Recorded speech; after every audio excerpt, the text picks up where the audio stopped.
It didn't start with a fight. That's the thing nobody tells you about being taken advantage of.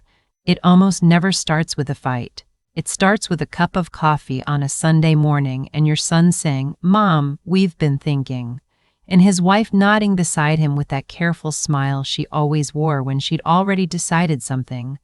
My name is not important. What's important is that I was 63 years old, recently retired from 31 years as a school librarian in Dayton, Ohio, and I had just buried my husband 8 months before that Sunday morning. His name was Theodore. Everyone called him Teddy. I called him Ted. We were married for 38 years, and when he died of a heart attack on a Tuesday in February, something in the architecture of my daily life just collapsed. Not dramatically, quietly, the way an old barn collapses under snow, slowly, then all at once. I had a house, a small one, 3 bedrooms on Crescent Hill Road. Ted and I had paid it off 12 years before he died. It was mine, fully and completely, and I knew every creak in its floors. I knew which window let in the morning light first. I knew where the draft came from in winter and exactly how far to open the back door in summer so the screen wouldn't bang. That house knew me, and I knew it. I want you to understand that, because what happened next requires you to understand what I was giving up. My son. I'll call him by his role because that's what matters. My son is 41. He married his wife 7 years ago. She's a few years younger than him, sharp, organized, the kind of woman who color codes her grocery lists. I don't say that as a criticism. I actually admired it. She ran their household like a small corporation, and for the first few years, I thought that was wonderful. Efficient.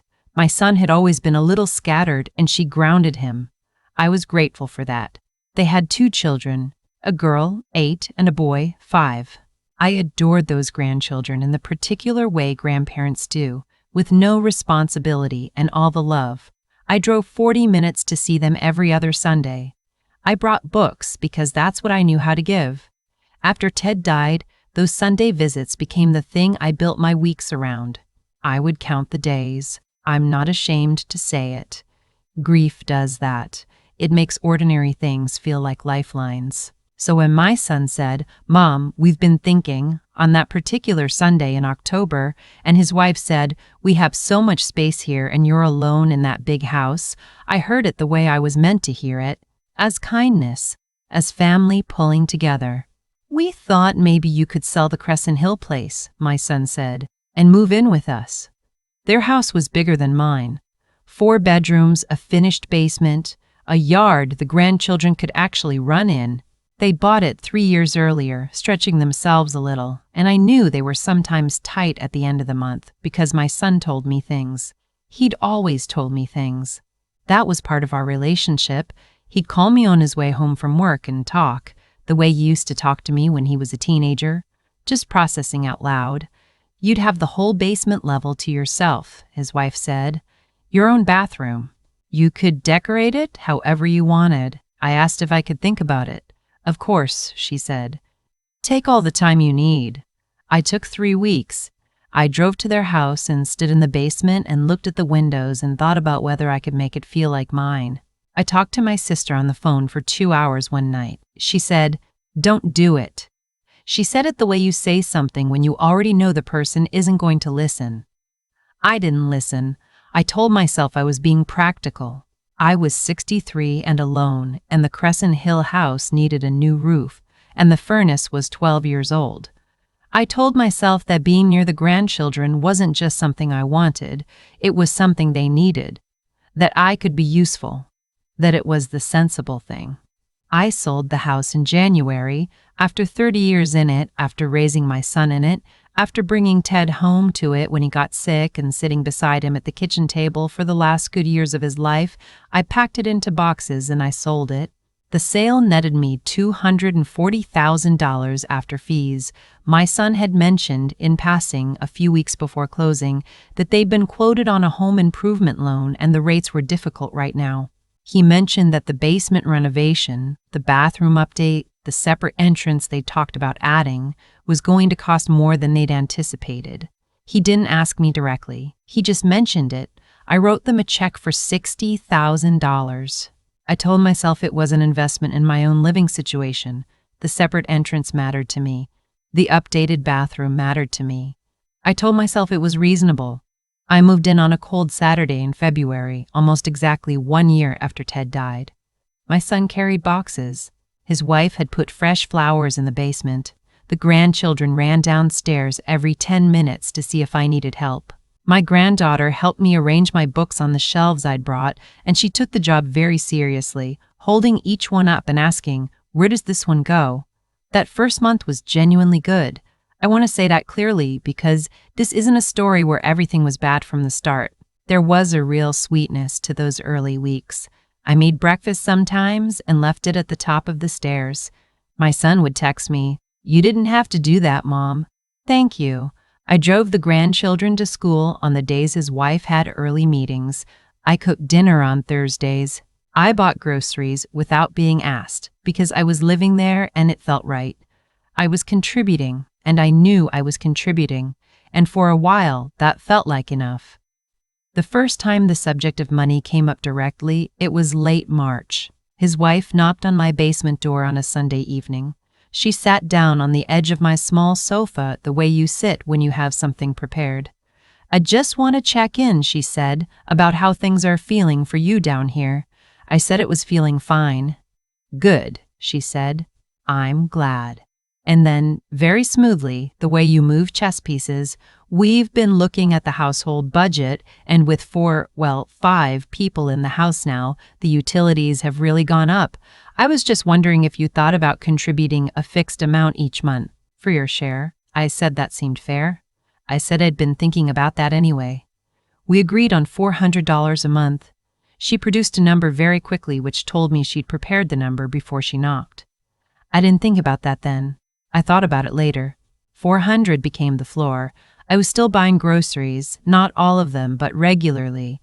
I was still driving the grandchildren whenever I was asked, which was often. I had taken over pickup on Tuesdays and Thursdays entirely because it worked with my schedule and it helped them. I didn't mind any of it. I genuinely didn't. I liked feeling useful.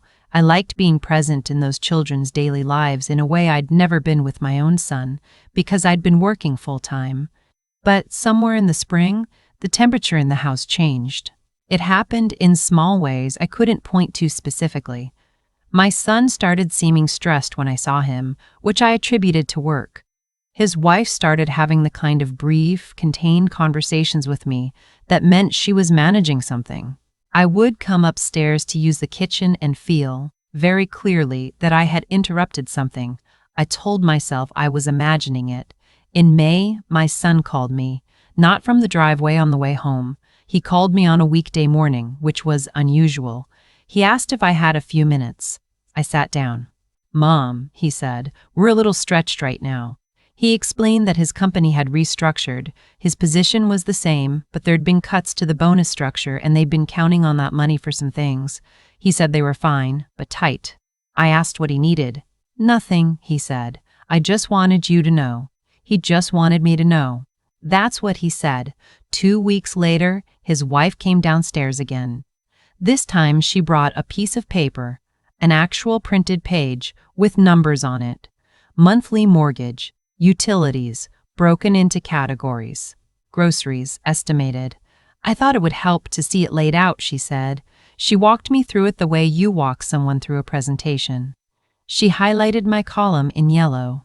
She had calculated what she called my proportional share of household expenses at $950 per month. I looked at the number. I said, "I'm currently paying $400. She said, "I know, and we really appreciate that, but this is actually what's fair, given the space you're using and your share of the utilities."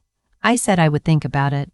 I went back downstairs and I sat in my chair and I looked at my bookshelves, the books my granddaughter had helped me arrange, and I did the math that I somehow had not let myself do before that moment. I had sold my home. I had given them $60,000. I had been paying $400 a month since February. I had been buying groceries and driving the grandchildren and cooking Thursday dinners for 5 months.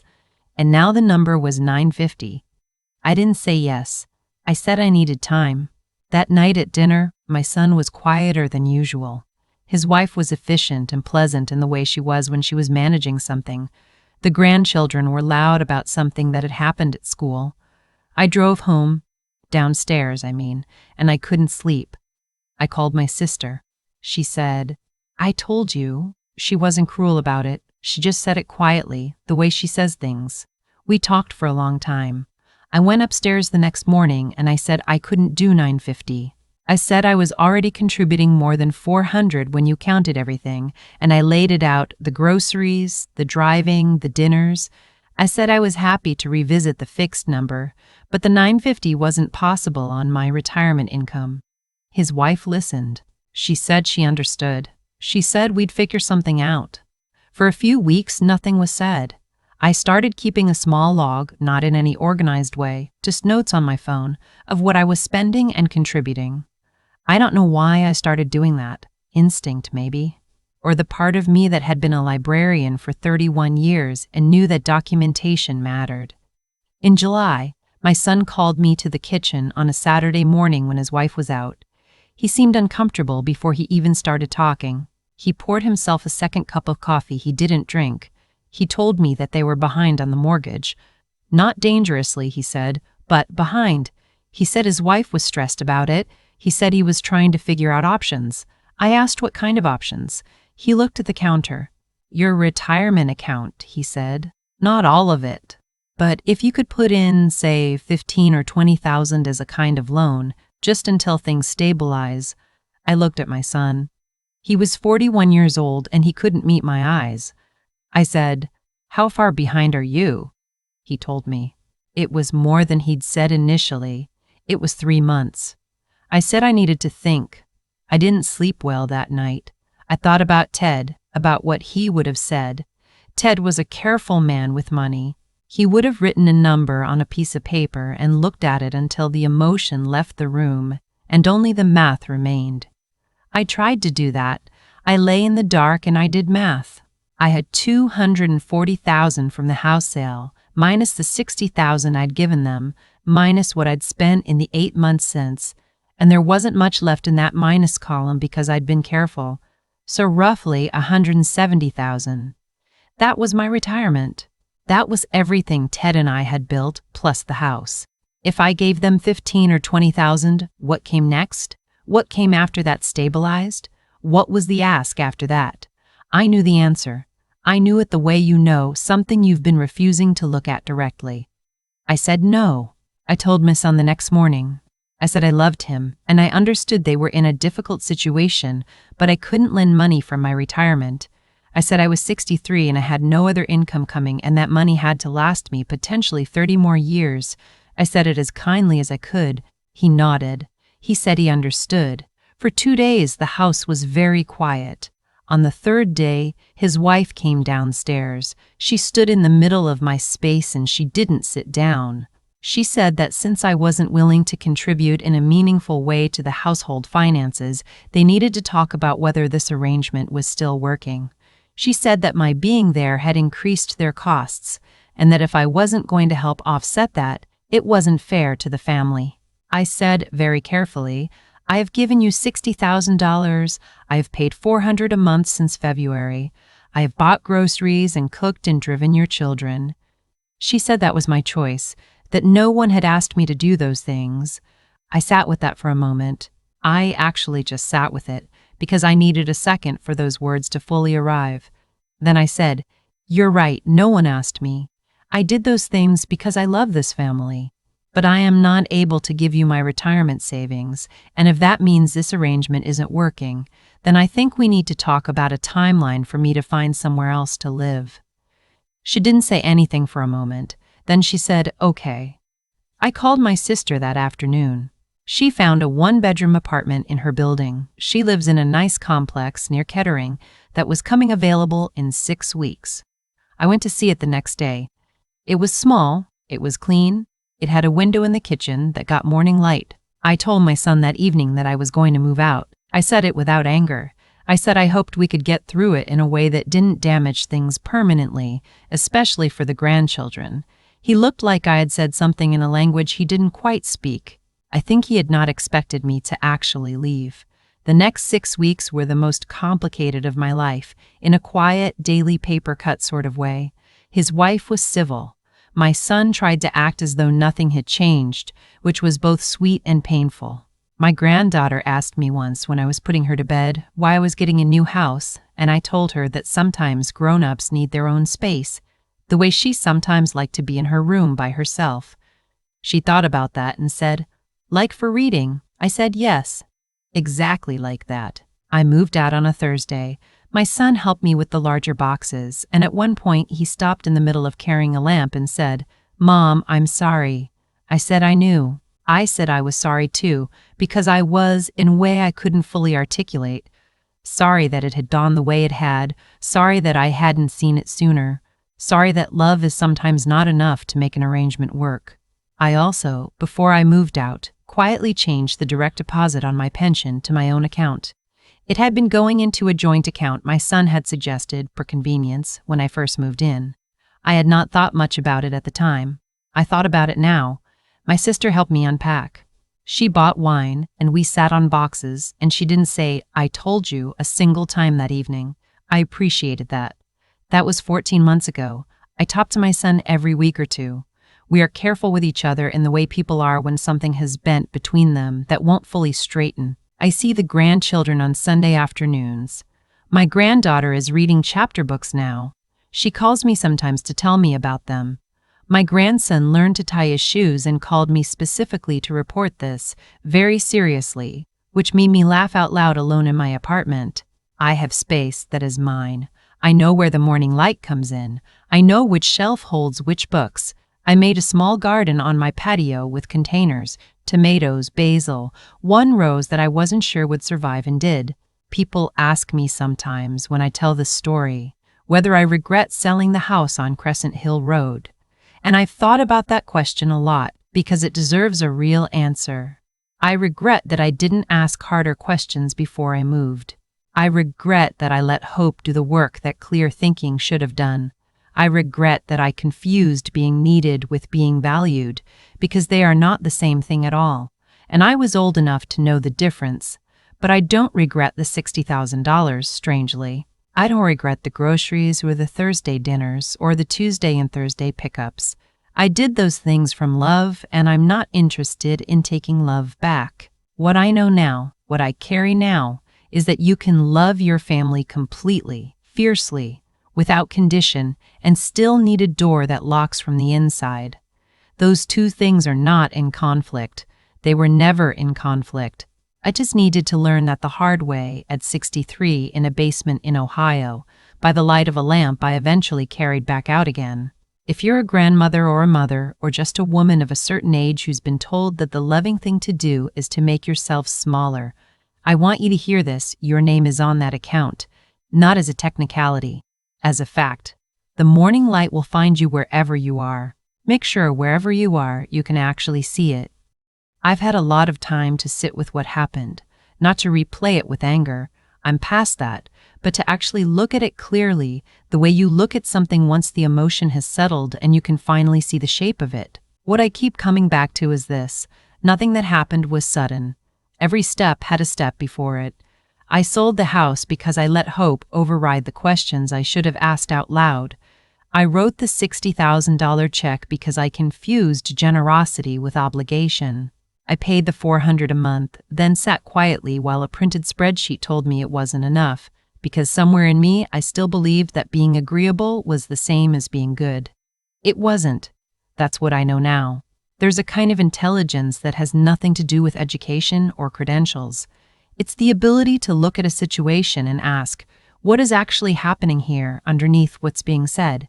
I had that intelligence. I'd used it my whole career. 31 years of reading people, reading rooms, knowing when a student was struggling with something they hadn't named yet. But I didn't use it on my own life when it mattered most.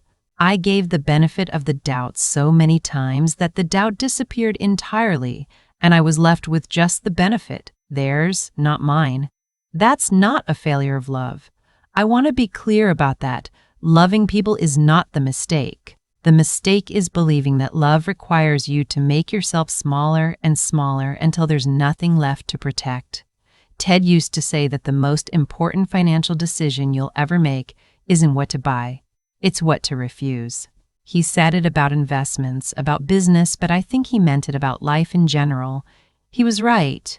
The no I finally said, the one that cost me a basement apartment and a daily walk upstairs to a kitchen that had started to feel hostile, that no was the most important financial decision I made in years, maybe in decades. My son is a good person who lets someone else's fear become his own. I believe that. I'm not interested in making him the villain of my life. But good people can participate in harmful things without meaning to, and understanding that doesn't mean excusing it, it means seeing it accurately. Accurate vision is a form of self-respect. The resilience part, the part I'm most proud of, quietly, is that I left. I didn't wait to be pushed out completely. Once I understood what was happening, I made a decision and I acted on it. At 63, after losing Ted, after selling the house I'd lived in for 30 years, I packed my own boxes and I moved into a one-bedroom apartment near my sister and I, planted tomatoes on a patio, and I watched them grow. That's not a small thing. It doesn't look dramatic from the outside, but from the inside it felt like the bravest thing I'd done in years. If I could say one thing to anyone in a similar situation, not as advice, just as something I learned the hard way, it's this: clarity is not unkindness. Asking questions is not ingratitude. And a door that locks from the inside is not a wall, it's just a door. You're allowed to have one.